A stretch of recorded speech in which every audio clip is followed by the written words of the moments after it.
दोस्तों भारतीय सेना में कई रेजिमेंट्स है। तो ये जो रेजिमेंट्स, जब कोई भी नया रिक्रूट्स जब आता है, जब कोई भी एक युवा फौज में जाने की तैयारी कर रहा था, उसको रेजिमेंट कैसे अलॉट होती है, उसको किस बेस पे किस रेजिमेंट में डाला जाता है, युवा फौजी की चाहत पे उसे रेजिमेंट मिलती है या भारतीय सेना अपने हिसाब से रेजिमेंट्स अलॉट करती है, इस बारे में समझेंगे दोस्तों हम। इसमें सबसे पहले क्या होता है कि मेरिट पे बेसिस पे कई ब्लॉक्स कैटेगराइज हो जाते हैं। तो जो ब्लॉक 1 में आते हैं, जो टॉप क्लास रिक्रूट्स होते हैं, उनको उनकी पसंद के हिसाब से रेजिमेंट्स दे दी जाती है।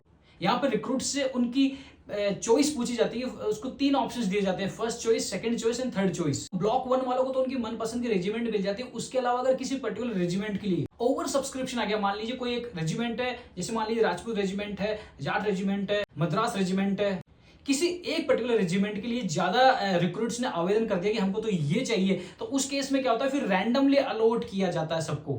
किसी भी रिक्रूट्स को कोई सी भी रेजिमेंट मिल सकती है। और एक कॉन्सेप्ट यहाँ पर पेरेंटल क्लेम का भी होता है। मान लीजिए किसी रिक्रूट्स के पिताजी किसी पर्टिकुलर रेजिमेंट में कमांडिंग ऑफिसर थे, सूबेदार थे, और वो रिक्रूट चाहता है कि मेरे पिताजी भी इसी रेजिमेंट में थे, तो मुझे भी ये रेजिमेंट मिले, तो एक तो उस केस में उसको मिल जाती है। या किसी रिक्रूट के पिता को पर्टिकुलर रेजिमेंट में गैलेंट्री अवार्ड मिला हुआ हो, और वो रिक्रूट चाहे कि मुझे मेरे पिताजी वाली ये रेजिमेंट चाहिए जिसमें मेरे पिताजी थे, जहां उनको वो कमांडिंग ऑफिसर थे, सूबेदार थे, उनके गैलेंट्री अवार्ड मिला था, तो उसको उस स्पेस में भी वहां पर वो रेजिमेंट अलॉट कर दी जाती है।